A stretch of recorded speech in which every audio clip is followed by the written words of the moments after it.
Welcome back. Now, Microsoft PowerPoint gives you what are called action buttons. And action buttons allow you or the person who is viewing your presentation to click on a certain part of the screen or a certain part of your presentation and then have some kind of action take place. So let's click the action button. And what you're going to notice is that there are two sides of your action settings. You can have an action based on mouse click. You can also have an action based on mouse over. So if we just looked for now at the mouse click, one of the things we can do is that when someone clicks a particular part of the screen, we can have them hyperlink. We could have them hyperlink to the next slide, some of the other slides, to a URL, another PowerPoint presentation, or a file of some kind.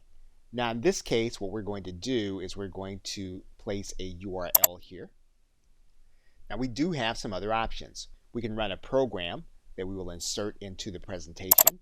We can run a macro from within Microsoft Office or do some kind of object action.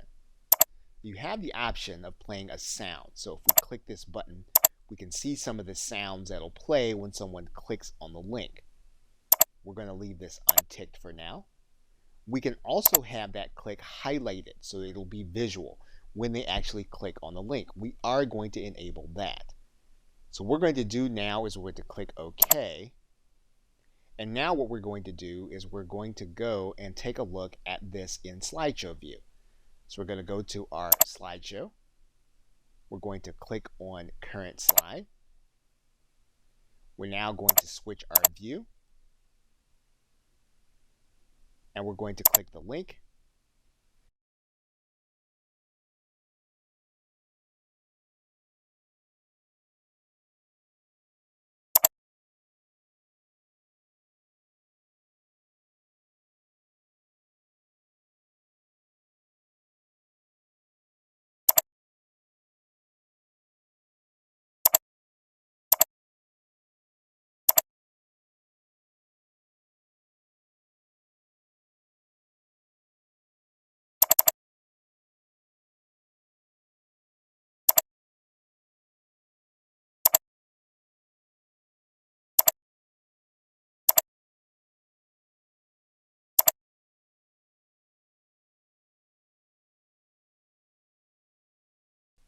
And we'll see then that it takes us to google.com.